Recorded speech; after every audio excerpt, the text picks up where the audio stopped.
बिस्मिल्लाहिर्रहमानिर्रहीम। आसिफ जरदारी साहब बहुत चिल रहने वाले आदमी हैं और बड़े अक्सर औकात मैंने देखा कि वो बहुत ही तहम्मुल से काम करने वाले शख्सियत मैंने देखी, पॉलिटिशियन कह लें, देखा मैंने उन्हें। एक दफ़ा का दौर, एक दफ़ा बहुत एक टफ टाइम फेस कर रही थी पीपल्स पार्टी की हुकूमत और पीपल्स पार्टी वाले, और आसिफ जरदारी साहब प्रेसिडेंट ऑफ पाकिस्तान थे। और उसमें कई दफ़ा मैंने देखा कि सुप्रीम कोर्ट जो है वहाँ से उन्हें हीट फेस करनी पड़ती थी, चाहे वज़ीर आज़म उनके हो पीपल्स पार्टी के, चाहे अटर्नी जनरल हो, चाहे कोई भी हो, चाहे नैब का चेयरमैन हो। तो उस वक्त एक सिलसिला चला हुआ था कि सुप्रीम कोर्ट बुलाती थी और उन्हें कहती थी जनाब के ख़त लिखो, ख़त लिखो स्विस अथॉरिटीज़ को कि जनाब वहाँ पे जो भी ख़त लिखना है ड्राफ्ट करो। मैं उसकी डिटेल में इस वक्त नहीं जाना चाहता, वक्त ज़्यादा लग जाएगा। उसमें कहा जाता था जनाब कि आप ख़त लिखें, ख़त नहीं लिखेंगे तो आपको घर जाना पड़ जाएगा। और कभी अटॉर्नी जनरल को बुलाते थे, कभी नैब के चेयरमैन को बुलाती थी सुप्रीम कोर्ट, कभी किसी को, कभी वज़ीर आज़म को। So out of the box thinking की बात कर रहा हूँ। मैंने डैनियल ज़पैली थे उस वक्त अटॉर्नी जनरल जिनीवा, तो मैंने उनको फ़ोन किया और मैंने सोचा कि मैं एजुकेट हो जाऊं कि क्या कहाँ पे ये सारा सिलसिला खड़ा है। So to cut it short, उन्होंने Daniel Zappelli who was attorney general Geneva at that time, उन्होंने कहा जी कि मैंने उन्हें कन्विंस किया कि आप मेरे शो में आ जाए।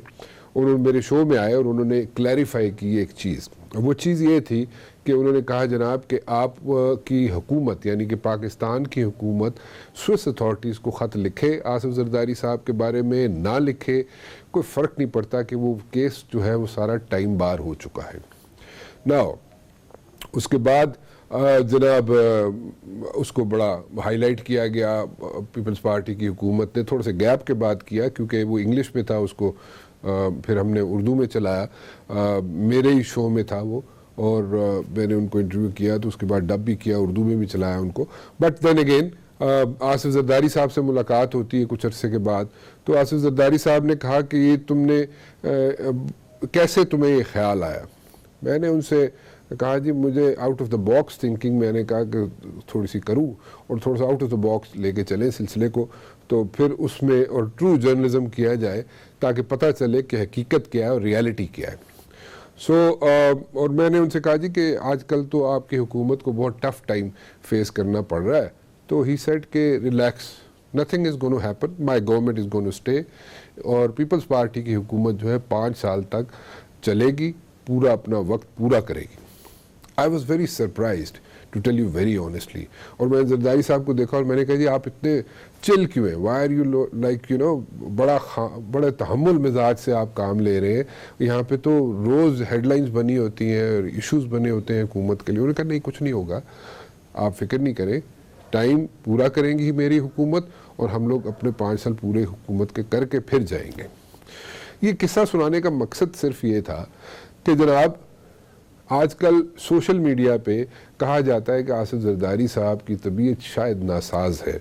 मैंने उस दिन सेनेटर शेरी रहमान साहिबा से भी पूछा अपने शो में और उन्होंने कहा जी कि ही इज़ परफेक्टली फ़ाइन और उनको कोई प्रॉब्लम नहीं है, बस सिर्फ ही इज़ लाइक थोड़ा सा कोविड-19 का इशू है और वो थोड़ा सा पीछे रह के सारी चीज़ें ऑपरेट कर रहे हैं। As far as the Sindh government is concerned, Sindh government को इंस्ट्रक्शंस भी दे रहे हैं, सिंध गवर्नमेंट के साथ भी लेके चल रहे हैं और उनको जहाँ जहाँ पे इंस्ट्रक्शंस की ज़रूरत पड़ती है वो देते भी हैं।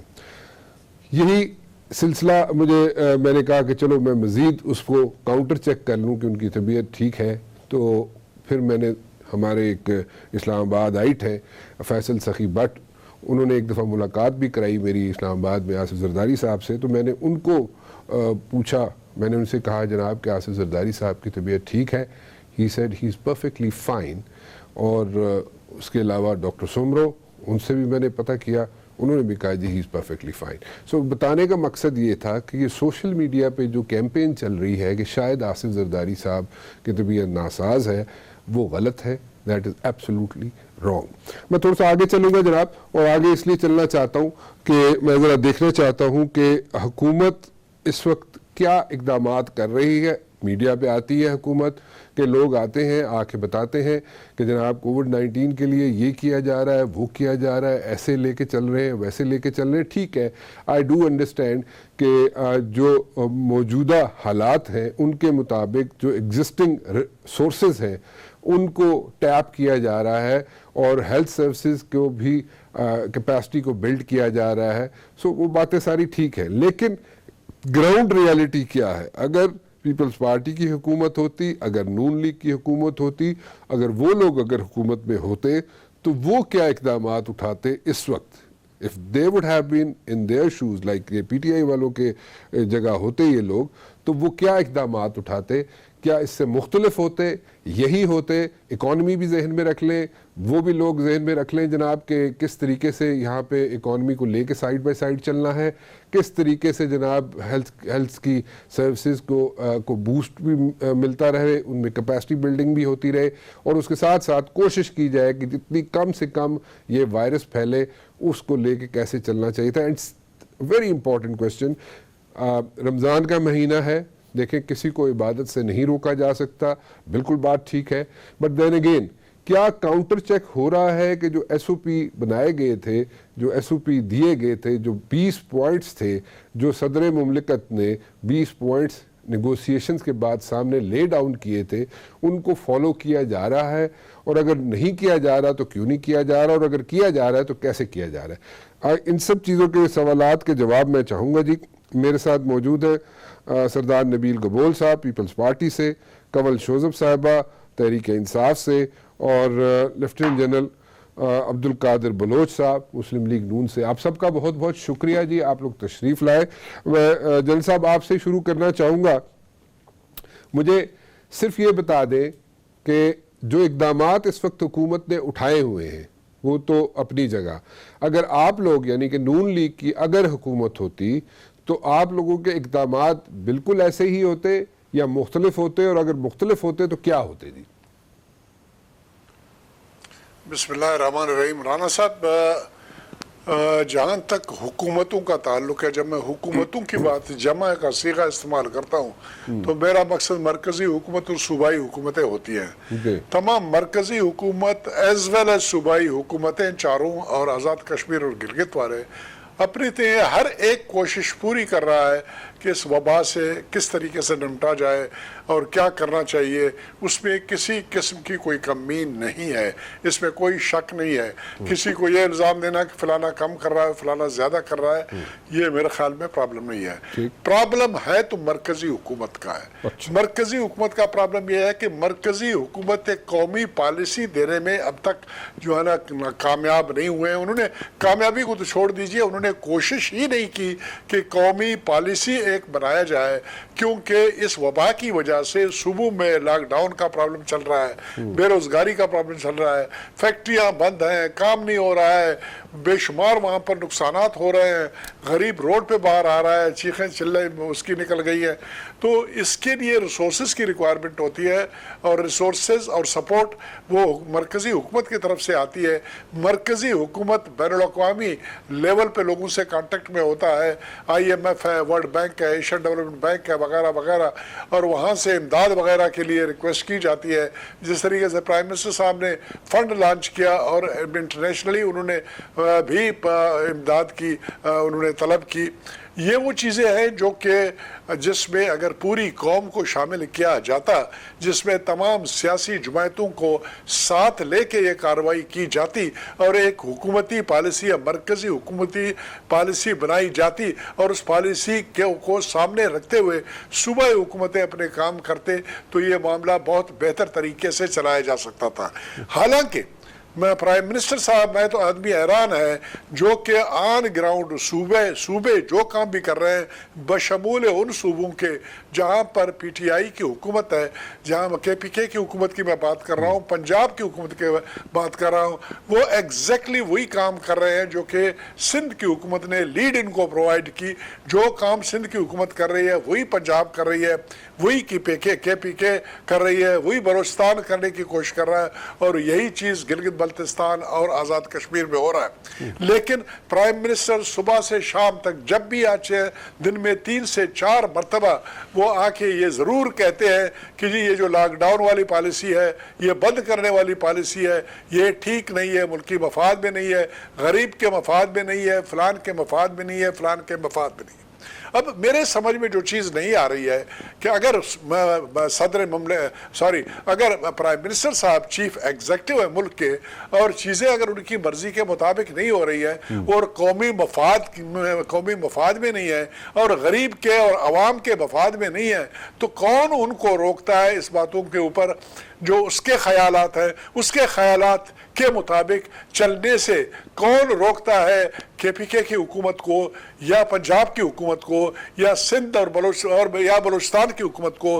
अगर सिंध डिफेंस पे उतरी हुई है तो फिर अगर आईनी इख्तियारात हैं उनके पास कि सिंध हुकूमत से भी वो निपट सकते हैं, लेकिन ये बात नहीं है। अभी प्राइम मिनिस्टर साहब कुछ कह रहे हैं, फिर प्रेसिडेंट साहब जिसका कोई रोल ही नहीं होता है, प्रेसिडेंट साहब मैदान में बड़े एक्टिव हो गए, चारों सूबों का दौरा किया, उलमा को बुलाया, उलमा को बुलाने के बाद फिर उन्होंने SOP बनाई और अभी आप बिल्कुल सही कह रहे हैं कि उन SOPs के ऊपर उस तरीके से कार्रवाई नहीं की जा रही है जिस तरीके से कहा गया था। वजह यह है कि सूबाई हुकूमतें मरकज के साथ एक पेज पे नहीं है। सूबाई हुकूमतें वो चीज़ कर रही है जो वो मुनासिब समझते हैं, जो कि मुल्की लेवल पे हो रहा है, तो ये SOPs के ऊपर अमल उस वक्त किया जाता जब तमाम की तमाम सूबाई एज वेल एज मरकजी हुकूमत एक पेज पे होते। तो आपने हमसे पूछा कि हम अगर होते तो क्या करते, तो हम यही करते। हम जाते, हर पार्टी के पास जाते, हमारे आना का कोई प्रॉब्लम नहीं है, हमारा इतना ईगो का प्रॉब्लम नहीं है कि हम किसी से हाथ मिलाते हुए घबराते। आजकल हाथ मिलाने की वैसे भी गुंजाइश खत्म हो गई है कि अपोजिशन के तमाम जितनी भी पार्टियां हैं, चाहे वो मुल्क में पार्लियामेंट में है कि नहीं है, अगर उनको साथ लेके चलने में जो सबसे बड़ी आसानी होती वो ये होता कि अवाम को किसी न किसी पार्टी से अवाम का ताल्लुक जरूर है, पाकिस्तान के 22 करोड़ अवाम का। अगर तमाम पार्टियां एक पेज पे होती तो वो अपने रैंक एंड फाइल को, अपने वोटर और सपोर्टर को मजबूर करते उन SOPs को फॉलो करने के लिए जो हुकूमतें ने बनाई है, या उस लॉकडाउन की पॉलिसी के ऊपर उस तरह अमल करने में जिस तरीके से हुकूमत या सूबाई हुकूमतें चाहती है। तो ये वाली कार्रवाई चूंकि नेशनल लेवल पे नहीं है, कौमी पॉलिसी नहीं है, और वो अपना टाइगर फोर्स है, और दूसरी कार्रवाई, तीसरी कार्रवाई है। बहरहाल प्राइम मिनिस्टर है मुल्क के, अगर वो समझते हैं कि इस तरीके से ये मामला हल किया जा सकता है, और हमारी दुआएं उनके साथ है। एक बहुत बड़ी वबा है मुल्क पर, एक बहुत बड़ी उफ्ताद पड़ी है। अल्लाह करे ये मुल्क अगर तरीके से निकल आए तो मेरे ख्याल में बहुत ही अच्छा होगा। अल्लाह करे कि प्राइम मिनिस्टर साहब की पॉलिसियां कामयाब हो। जन साहब एक चीज समझाइएगा, आपने कहा कि सूबे जो हैं वो लीड ले रहे हैं सिंध की हुकूमत से, क्योंकि सिंध की हुकूमत जो है कुछ ऐसे इक़दामात ले रही है जो कि पूरे मुल्क में सराहे जा रहे हैं, इसमें कोई डाउट नहीं है, there is no doubt about that, और इसमें कोई इशू भी नहीं है। और वो इतने सख्त इक़दामात हैं कि अगर वो सारे बाकी सूबों में भी लिए जाएं उसी तरीके से, उसी जिस तरीके से सिंध गवर्नमेंट ले रही है, तो मेरे ख्याल में काफ़ी चीज़ें बेहतर हो सकती है। But then again the issue जो आपने रेज किया कि कौमी पॉलिसी फेडरल गवर्नमेंट नहीं बना सकी, कौमी पॉलिसी नहीं है, लेकिन यहाँ पे एक पॉलिसी बनाई जाती है जनरल साहब, फेडरल गवर्नमेंट बनाती है, और उसके बाद बॉल रोल कर दी जाती है कि सूबे जो हैं वो अपनी मर्जी से जो भी इक़दामात उठाना चाहते हैं, now it's up to them, वो जिस तरह भी इक़दामात उठाना चाहे वो उठा लें। सो उस पर भी आपकी इनपुट चाहिए होगी, क्योंकि वो बॉल रोल कर देते हैं, एंड उसमें एक प्ली ली जाती है 18th अमेंडमेंट की, वो भी मैं इनपुट चाहूँगा आपको। एक मुझे बार बार ब्रेक के बारे में कहा जा रहा है, ब्रेक एक ले लूँ, वापस आता हूँ तो नबील गबोल साहब से भी बात करूँगा, सॉरी पहले जनरल साहब से बात करूँगा, नबील गबोल साहब से भी बात करूँगा, और कंवल शोजब साहिबा से पूछूँगा कि हुकूमत जो है वो क्या कर रही है। जो 20 निकात पेश किए थे सदर मुमलिकत ने आफ्टर द नेगोशिएशंस, और जो उलमा के साथ नेगोशिएशन के बाद 20 निकात पे जनाब एक सामने चीज़ लाई गई थी अबाउट रमज़ान, और कैसे इबादत होगी, कैसे SOPs फॉलो किए जाएंगे, उनको कौन लुक आफ्टर कर रहा है, कौन चेक कर रहा है, चेक हो रहे हैं, नहीं हो रहे हैं, और अगर नहीं हो रहे तो क्या एडमिनिस्ट्रेशंस जो है वो करेंगी उनको चेक के नहीं करेंगी, और कब करेंगी, ये ना हो जाए कि बहुत देर हो जाए। एक छोटी सी ब्रेक के बाद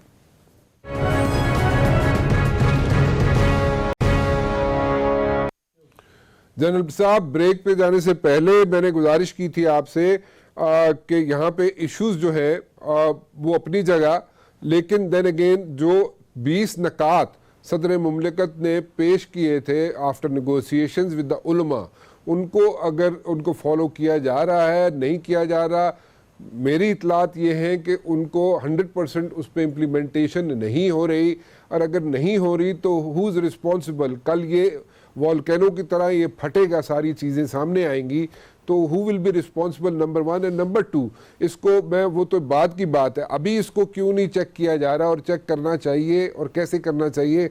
आपने तो हुकूमतें गुजारी हैं सर, आपने तो काम किए हुए हैं, आपको तो पता है how things work in the government, क्या होना चाहिए जनरल साहब?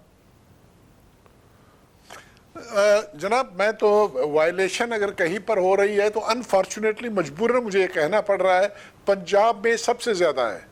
जब तक किसी भी प्लान के पीछे आपका जहनी कमिटमेंट ना हो, उसके पीछे अगर आप ना हो, तो फिर इम्प्लीमेंटेशन में प्रॉब्लम हो जाता है।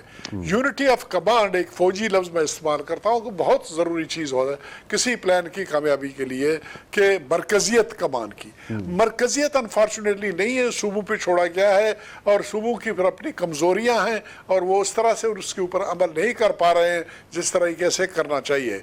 एक SOP जिस वक्त बन जाता है और जिस वक्त लोग उस पर कमिट करते हैं, सिलेक्टेड उलमा को बुलाया गया, उनसे ये कमिटमेंट ली गई, उन्होंने सब कुछ कर दिया, लेकिन चूंकि कौमी लेवल पे वो यकजहती पैदा करने की कोशिश नहीं की गई, उन्होंने कमिटमेंट तो प्रेसिडेंट साहब को दे दी, लेकिन जब इम्प्लीमेंटेशन की बारी आई तो वो पीछे हट गए। एक अपने घर में तराविया अपना पढ़ रहा है और दैट्स अबाउट ऑल, उससे बयान वो नहीं समझते हैं कि उनकी जिम्मेदारी है। चाहिए तो यह कि उलमाए दीन सामने आए और दीन से मुतालिक चीज़ों के ऊपर अमल दरामद उनके ज़रिए से किया जाए। दीनी मामलात में फ़ौज को, रेंजर्स को, पुलिस को नहीं लाया जाता है कि उनके ऊपर सूबाई हुकूमतें उनसे अमल दरामद करवाएं या डंडे का इस्तेमाल हो या कोई और कार्रवाई हो। ये जहनों में डालने वाली चीज़ें होती हैं, और जहनों में डालने की जिम्मेदारी उलमा की होती है। और उलमा की अगर मरकज़ी कमिटमेंट थी और सूबे उस पर शामिल होते और कौमी लेवल की पॉलिसी होती तो मेरे ख्याल में मामला बेहतर होता। लेकिन अनफॉर्चुनेटली चीज़ें उस डगर पे नहीं चल रही हैं जिस डगर पे उनको चलना चाहिए था। खुदा करे कि प्राइम मिनिस्टर साहब को ये बात समझ आए। प्रेसिडेंट साहब भी अब तक महसूस कर चुके होंगे, 8 रोज़े हो चुके हैं और 8 दिनों के दौरान SOPs की वायलेशन की रिपोर्टें आ रही हैं। कहीं पर दिखावे की खातिर किसी एक मस्जिद में 5 आदमी दिखाते हैं, 5 नहीं बल्कि कोई डिस्टेंस दिखाते हैं, बाकी तो कुछ भी नहीं है। ठीक, बिल्कुल ठीक जी। अच्छा गबोल साहब, मैं आपकी तरफ आऊँगा, एक चीज़ मैं ज़रूर कमेंट करना चाहूँगा before I put a question to you जी। गबोल साहब, आसिफ जरदारी साहब जब खामोश होते हैं ना, जब भी मैंने देखा है उनको कि अगर लंबी उनकी खामोशी हो ना तो उसके बाद वो कोई ना कोई सरप्राइज़ ज़रूर देते हैं। एक तो ये बताएं कि इस बार आसिफ जरदारी साहब क्या सरप्राइज़ देंगे? वो बिल्कुल ठीक है, पीछे बैठ के हुकूमत सिंध को वो चला भी रहे हैं, उनको गाइडलाइंस भी दे रहे हैं, सब कुछ दे रहे हैं, सब बातें ठीक है। और हुकूमत सिंध की जितनी इकदामात हैं वो कोविड-19 के बाद जो भी इकदामात हैं उनके जो लिए जा रहे हैं, कंपैरिजन किया जाए बाकी सूबों के साथ तो उसमें कोई शक नहीं है कि उनके इकदामात को, हुकूमत सिंध के इकदामात को सराहा जा रहा है। But then again Asif Zardari साहब क्या कर रहे हैं, कुछ बताएं तो सही हमें। देखिए, आसिफ अली जरदारी साहब जो है हालात का जायज़ा ले रहे हैं, हालात को देख रहे हैं, समझ रहे हैं, सब कुछ उनको जो है एक एक मूव मौजूदा हुकूमत की पता है, अंदर की बातें पता है, क्या हो रहा है, कौन क्या कर रहा है, कौन किस तरफ जा रहा है, सब कुछ पता है। अब बात यह है कि वक्त का आदमी इंतजार करता है। सियासत आपको पता है एक चेस गेम है, वक्त का इंतजार आदमी करता है और वो समझते हैं इन चीज़ों के कि अभी वक्त नहीं है, ये वक्त नहीं है। इमरान खान साहब को और मजीद गलतियां करने दें। इमरान खान साहब का देखें 18 महीने में कोई कारकर्दगी ऐसा नहीं है माँ सिवाय जो अभी उन्होंने एक बेनज़ीर इनकम सपोर्ट प्रोग्राम से लोग लेकर उनको एहसास प्रोग्राम का नाम दिया और उनको 3 महीने के लिए 12,000 रुपया दिए।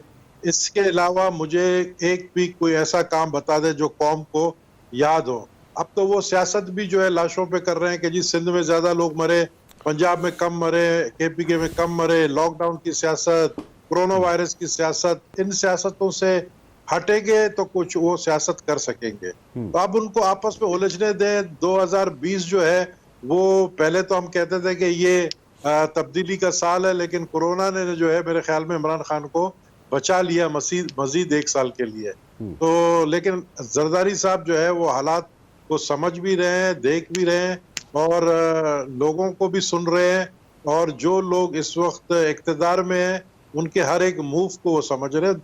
और ये जो लोग मशहूर जिन्होंने किया है कि जी बीमार है और एक फेक वीडियो चला दी है, सब झूठ है, बिल्कुल ही वो तो मैंने इंट्रो में क्लैरिफाई कर दिया जी, वो तो मैंने इंट्रो में बता दिया। तो और and is too much eight the end of affair. बिल्कुल एक एक चीज को वो सिंध हुकूमत को किस तरीके से वो गाइडलाइन दे रहे हैं चीफ मिनिस्टर साहब, वो मैंने इंट्रो में बता दिया गबूल साहब। मैं अच्छा थोड़ा सा आगे चलना चाहूंगा। मैं आपको ये इस वक्त जो डिसीजंस है जो लिए जा रहे हैं सिंध गवर्नमेंट की तरफ से, जो क्रिटिसिज्म आ रहा है सिंध गवर्नमेंट की तरफ से, वो ये है जो डायरेक्टली या इनडायरेक्टली जो फेडरल गवर्नमेंट है वो चिप इन नहीं कर रही, अपना फाइनेंशियल इनपुट नहीं दे रही या फाइनेंसेस यहाँ पे नहीं पहुँचा रही जो उनके हिस्से के बनते हैं फेडरल गवर्नमेंट के प्रोविंस के अंदर।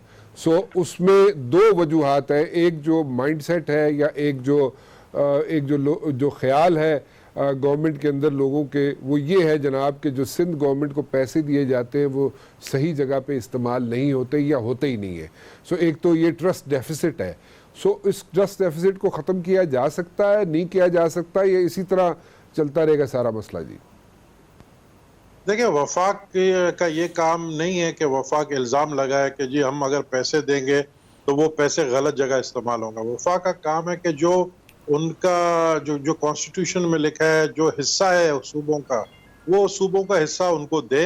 और आप मुझे एक बताएं, मैं आपको छोटी एक मिसाल दे रहा हूँ। आप भी कराची में आपका ऑफिस, जो आपके चैनल के ऑफिस के सामने ये जो कराची का जो पुल है, रोड जो बन रहा है, ओवरहेड ब्रिजेस जो ये बन रहे हैं, अंडरपास जो बन रहे हैं, जो सुरजानी टाउन से लेकर आया है चुंदरीका रोड तक, वो तैयार है।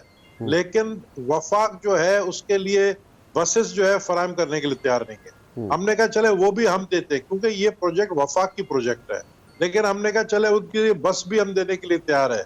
लेकिन बात यह है कि जब आप वफाक फंड्स ही ना दे सूबे को, वफाक इस इतने बड़े वबा में, जो कि एक इतना बड़ा वबा पूरी दुनिया को अपने लपेट में लिया है, उसमें जो है क्रिटिसाइज करे सिंध गवर्नमेंट को, ये ना है कि ना हो कि मतलब वो आपको क्रिटिसाइज सिर्फ कर, साथ साथ आपके फंड्स भी रोक रहे हैं। आपके जो ये PPI जो इनका जो फ्रंट लाइन जो ये डॉक्टर्स हैं, या जो ये हमारे जो हॉस्पिटल्स के अंदर है, उनको फैसिलिटीज प्रोवाइड करने के लिए जो मटेरियल्स आते हैं, उनको भी जो है वो सिंध तक नहीं पहुंचाया गया। तो फिर हम क्या समझें, हम क्या समझे कि सिंध को पाकिस्तान का हिस्सा ये नहीं समझते हैं, क्योंकि सिंध में पीपल्स पार्टी की हुकूमत है और इनके कुछ वज़रा जो कि सिंध से इलेक्ट होकर आए हैं, जो कि कराची से इलेक्ट होकर आए हैं, वो रोजाना सिंध गवर्नमेंट के खिलाफ जो है वो प्रेस कॉन्फ्रेंसेस कर रहे हैं। तो अच्छे काम का ये नतीजा कि हमने सिंध को जो है चाइना का एक सूबा वुहान जहां से शुरू हुआ, हमने उसको वुहान बनने नहीं दिया, हमने उसको इटली बनने नहीं दिया, हमने उसको फ्रांस बनने नहीं दिया। उसकी सजा में ये मिल रही कि रोजाना हमारे खिलाफ प्रेस कॉन्फ्रेंस हो रही है। तो ये जो ये सियासत ये कर रहे हैं, मैं समझता हूँ ये सियासत पे ये खुद फंस जाएंगे जब लॉकडाउन का असर जो सिंध में है और जो लॉकडाउन का असर पंजाब में है और दूसरे सूबों में, वो जब नजर आएगा, इनको पता चलेगा कि खुदा न ख्वास्ता वहां पर कितने नुकसानात हुए हैं। तो ये अब आने वाला ये जो महीना है, मई के एंड में, हमें खतरा है कि मई के एंड तक जो है ये तादाद 1 लाख क्रॉस कर जाएगी।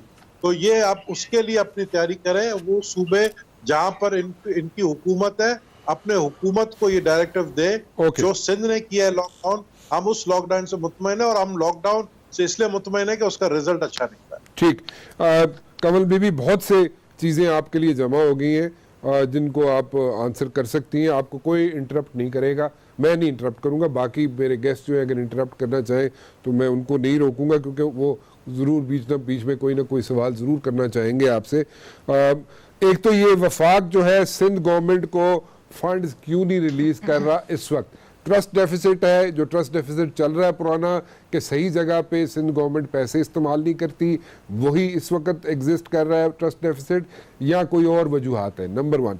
नंबर 2, कौमी पॉलिसी बनाते हैं। जनरल साहब ने कहा जी फेडरल गवर्नमेंट कौमी पॉलिसी बनाती है और सूबे उसको इम्प्लीमेंट करते हैं। कौमी पॉलिसी कहाँ पे है? क्या आपने 18th अमेंडमेंट का कवर लेके ये कह दिया कि हमने ये करना है, बाकी मर्जी सूबों की है, इस तरीके से आप चल रहे हैं, वही इसी तरह चलेगा क्योंकि उसमें आप कवर ले रहे हैं 18th अमेंडमेंट की? नंबर 2। नंबर 3, मैं ये पूछना चाहूँगा कमल बीबी कि जो SOPs बने थे सदर मुमलिकत की और उलमा की मीटिंग के बाद, और 20 SOP बने थे, उनको मनोमन फॉलो नहीं किया जा रहा। उसकी वजह से वबा ज़्यादा फैलने का ख़तरा है, और उसको जो एडमिनिस्ट्रेशंस हैं उन्होंने इलाकों की, वो प्रॉपरली टेक केयर नहीं कर रही। सो आप लोग क्या कर रहे हैं उसके लिए? क्योंकि ये खुदा न खास्ता एक वॉल्केनो बन के एक फट ना जाए, क्योंकि बहुत बड़ा वायरस है, बहुत बड़ा इशू है, इसको सीरियसली लेने की ज़रूरत है। आप क्या कहेंगी? Ball is in your court, आपको मैं नहीं रोक रहा। Thank you very much Rana साहब। काफ़ी लंबी चार्जशीट है एंड आई एक्सपेक्ट कि मैंने किसी को इंटरप्ट नहीं किया, तो इसलिए मुझे भी इंटरप्ट ना किया जाए। बात मैं कर लूँ, फिर उसके बाद बेशक जितने मर्जी सवाल करें। अच्छा देखिए, सबसे पहले SOPs पे आ जाते हैं। जो उलमा कराम के हवाले से बात हो रही थी, सबसे पहली बात यह कि सदर मुमलिकत ने ये निकात नहीं दिए थे, ये कंसेंसस डेवलप किया था जय्यद उलमा कराम ने, जो मुख्तलिफ नुक्ता निगाह से या मुख्तलिफ फ़िक़हों से जिनका ताल्लुक था, ये उन्होंने, और जिनको ये एतराज़ था कि क्यों मसाजिद को बंद किया गया और क्यों जो इज्तिमाई इबादत हैं उस पर पाबंदी लगाई गई है जबकि बाकी चीज़ों को खोल दिया गया है। तो इसलिए उन्होंने ये उनको इसलिए बुलाया था कि एक पेज पे आ जाएं और एक अफ़ाम व तफ़हीम की सूरत हाल पैदा हो, बजाय इसके कि क्लैश पे जाएं। और उस अफ़ाम व तफ़हीम के साथ जो है वो ये 20 नकात उन्होंने सामने लाए थे, लेकिन ये एक रिटन एग्रीमेंट है जिस पर तमाम उलमा कराम ने साइन किए हुए हैं। इस सूरत हाल में इसको कैंसिल कर दिया जाएगा कि अगर SOPs जो 20 अनाउंस किए गए थे वो फॉलो नहीं होंगे। नूरुल्लाह कादरी साहब ने भी ये बात ऑन रिकॉर्ड कही थी कि अगर ये इमाम मस्जिद की जिम्मेदारी होगी, और दूसरा इन उलमा कराम ने इस चीज़ की रिस्पॉन्सिबिलिटी ली है, अगर ये इस SOP को फॉलो अप नहीं करा सकेंगे तो ये एग्रीमेंट कैंसिल हो जाएगा। तो ये अब मेरे ख्याल में 1 हफ्ते का टाइम गुजर गया है। सदर मुमलिकत खुद इस्लामाबाद की मुख्तलिफ मसाजिद में बगैर अनाउंस किए जा रहे हैं। इसके अलावा तमाम MNAs की रिस्पॉन्सिबिलिटी लगाई गई है कि ना सिर्फ ये कि वो मुख्तलिफ अपने हल्के के हॉस्पिटल्स को विजिट करें, अपने हल्के की मुख्तलिफ जो आइसोलेशन सेंटर्स जहाँ बने उनको विजिट करें, बल्कि वो मसाजिद में भी जाएं और जिस टाइम पे इबादत का कहा गया है और चेक करें कि ये 20 SOPs कितने हद तक फॉलो हो रहे हैं। तो जो भी फीडबैक जाएगा उसके हवाले से फिर जो स्टेट अपनी रेट दिखाएगी, और अगर इसमें ये हमें अगर सक्सेस रेट नजर नहीं आया तो जो कंडीशंस लगाई गई थी उलमा की रिक्वेस्ट पे, उस पे फिर रिएक्शन होगा। दूसरी अब आप एक मिनट जरा रुकिएगा, रिएक्शन क्या होगा और क्या एक्शन लेंगे आप लोग? बंद कर देंगे जी, बंद कर देंगे कंप्लीटली, नो क्वेश्चंस आस्क्ड। अगर SOP फॉलो नहीं हुआ और आपको उसकी शवाहिद मिल गए तो बंद कर जाएगा, इसलिए कि ये रिटन एग्रीमेंट है और इसको तमाम उलमा कराम ने साइन किया। और उलमा कराम तमाम इस्लामाबाद में नहीं रहते, पूरे पाकिस्तान से तशरीफ लाए हुए थे और सूबों का ज़ाहिर है बीच में पूरी इन्वॉल्वमेंट है। लेकिन इसके साथ साथ इतना बता दूं कि सूबों ने अपनी इम्प्लीमेंटेशन की पॉलिसी को खुद मॉनिटर करना होता है। 18th अमेंडमेंट जिन्होंने बनाई है, मेरे साथ दोनों सीनियर हजरात बैठे हुए हैं, इनको मालूम होगा 18th अमेंडमेंट की 101 के करीब शिक्के हैं और आप पाबंद होते हैं। आइन में जो लिखा है, अभी नवील गबूल साहब ने भी फरमाया, जनरल साहब ने भी कहा कि जो आइन में लिखा है हमने उसके मुताबिक चलना है। हमारी विशफुल थिंकिंग से चीजें नहीं चल सकती। जहां वफाक की डोमेन खत्म होती है और सूबे की डोमेन स्टार्ट होती है, वहां चीफ मिनिस्टर और उसकी काबीना जो है वो रिस्पॉन्सिबल हो जाती है। बयानबाजी जितनी मर्जी से उन्हें करनी है कर ले, लेकिन at the end of the day man of the game is Murad Ali Shah साहब when it comes to Sindh, और उस्मान बुजदार साहब when it comes to Punjab, और लाइकवाइज KP और बलोचिस्तान में भी रिस्पॉन्सिबिलिटी उनकी है। नेशनल नैरेटिव आपने बात की, NCOC की मीटिंग्स होती हैं, एक कंसेंसस और मुख्तलिफ जो जितने भी लोग वहाँ पर स्टेक होल्डर्स शामिल हैं, एक पूरी इमरजेंसी की जो सिचुएशन है पाकिस्तान को लेकर के और पूरे ग्लोबली इस वक्त पैंडेमिक फैला हुआ है, इसकी पूरी एक वहाँ पे रन डाउन किया जाता है और फैसला साजी फॉर्चुनेटली सारे जो मिलके एक जो वहां पे लोग हिस्सेदार होते हैं, जिसमें सूबों के तमाम चीफ मिनिस्टर्स और दूसरे लोग भी शामिल हैं, और जिसकी तकरीबन 10 मीटिंग्स को वजीर आजम ने खुद चेयर किया है, वहां से फैसला साजी में ये सारे मुकम्मल शामिल होते हैं। उसके बाद बाहर आके फिर सियासी बयानात या जो इल्जाम तराशी हैं वो शुरू होती हैं, लेकिन फैसला साजी के टाइम पे सारों का कंसेंसस डेवलप होता है। अब आप सिंध पे आ जाइए। देखिए, आपने कहा जी सिंध ने जो इकदामात किए हैं उनको सारी दुनिया सराह रही है और उसको बाकी सूबों ने फॉलो किया। मैं इस चीज को से एग्री नहीं करती। हर सूबे ने अपने मौरूजी हालात के मुताबिक रिएक्शन दिया था और उसके मुताबिक उन्होंने जो एहतमाम किया या जो भी इकदामात किए। सिंध ने फर्स्ट उस पे आके लॉकडाउन किया, जिसपे सबने उनको अप्रिशिएट किया, इंक्लूडिंग मीडिया। लेकिन सिंध की जो मिनिस्टर साहब हैं या बाकी लोग हैं जिन्होंने चीफ मिनिस्टर ऑफिस से सारी प्रेस कॉन्फ्रेंसेस की और वहां हमें पता लगा कि सिंध बहुत जबरदस्त काम कर रहा है, लेकिन ग्राउंड रियलिटीज उसके ऑपोजिट थी। जब इन्होंने अपनी 11 यूसी सील की और सुप्रीम कोर्ट ने इनसे एक एक्सप्लेनेशन लेटर मांगा कि आपके पास यूसी का डेटा भी मौजूद नहीं है, राशन की डिस्ट्रीब्यूशन नहीं हो रही, तो एक अनरेस्ट क्रिएट हुई और उसके नतीजे में जो आपने लॉकडाउन का के चैंपियंस बने थे वो इंप्लीमेंट कराने में ये फेल हो गए क्योंकि वो सस्टेनेबल नहीं रहा। मैं आपको एक मिसाल देती हूँ। साउथ अफ्रीका ने आज विटनेस किया, टीवी पे प्रोग्राम खबर चल रही थी, 5 हफ्ते के लॉकडाउन के बाद आज उन्होंने राशन डिस्ट्रीब्यूशन के लिए इकदामात किए। 5 से 6 किलोमीटर लंबी लाइन में लोग खड़े हुए हैं राशन लेने के लिए। तो 5 हफ्ते का जो आपका लॉकडाउन था वो एक आज की एक एक्टिविटी के साथ ही खत्म हो गया, सोशल डिस्टेंसिंग खत्म। रीजन क्या थी कि लोगों को जब मुश्किलात फेस करनी पड़ती हैं और आप एक सस्टेनेबल पॉलिसी के साथ नहीं किसी इकदाम में जाते हैं तो वो आप उसको कैरी ऑन नहीं कर सकते। अब मुख्तलिफ इनके वज़रा हैं सूबाई जो मुख्तलिफ बयानात देते हैं और आज भी बड़ी डेरोगेटरी लैंग्वेज में उन्होंने प्रेस कॉन्फ्रेंस की, कल कंफ्यूज लैंग्वेज में कंफ्यूज स्टेटमेंट्स दी।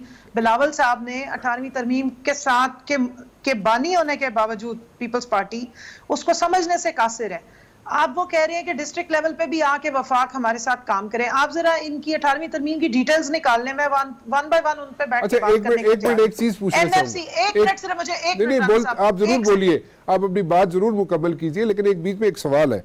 मैं ये पूछ रहा था कि वफाक जो है उसने जो पैसे देने होते हैं मैं उसी तरफ आ रही हूँ, वो क्यों नहीं दे रहा? ट्रस्ट डेफिसिट है या कोई और वजह है? ये नहीं कोई पैसे अभी जो इमदाद मांग रहे हैं ना कल से जो बिलावल साहब, मैं एक मिनट मुझे सिर्फ दीजिएगा अनइंटरप्टेड मैं आपको बता दूं। एनएफसी अवार्ड के बाद 57% जो है वो जा रहा है सूबों को और ये लेटली हुआ है। पहले 20% लिखा गया था, 80% जाता था वफाक को, अब हो गया 57 से 58% जाता है सूबों को और 43% बचता है वफाक के पास।